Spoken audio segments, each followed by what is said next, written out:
Scott, we've traveled around the country following this story, from Tornado Alley to now the governor's office. We outlined to Governor Haslam what we found out, that Tennessee has led the nation in tornado deaths in the past 10 years, yet we're one of the only states around that doesn't offer in-home tornado shelter reimbursements.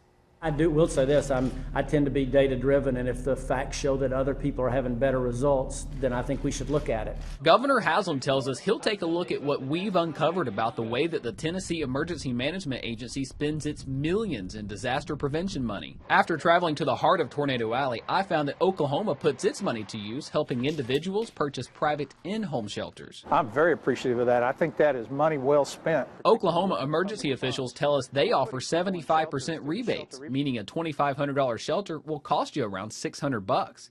In fact, Oklahoma officials are shutting down community shelters after they found they put the public at more risk. They say encouraging people to hit the road during tornado outbreaks has had deadly results.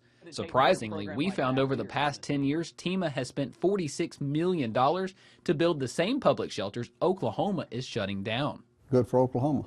TEMA's top brass told us they won't budge on their policy. If people have the money and want to build a storm shelter, they ought to build them a storm shelter. We took a closer look. The $46 million TEMA spent on public shelters protect around 43,000 people. But if TEMA would have put that money toward rebates, 23,000 private shelters could have been funded, protecting nearly 138,000 people, over 3 times more. A petition going around the state hopes to change that policy. After our story aired last week, the petition has gained steam, up nearly 300 signatures. The petition is nice and interesting, but again, I always am going to try to go back to data. And if data shows that other states are having better results that have similar conditions, you have to make sure we're doing an apples versus apples comparison. I would look at it. We've sent the governor's office our in-depth research, and we'll stay on top of this story as our investigation continues. If you would like to see the research we sent, go to our website, fox17.com, keyword tornado.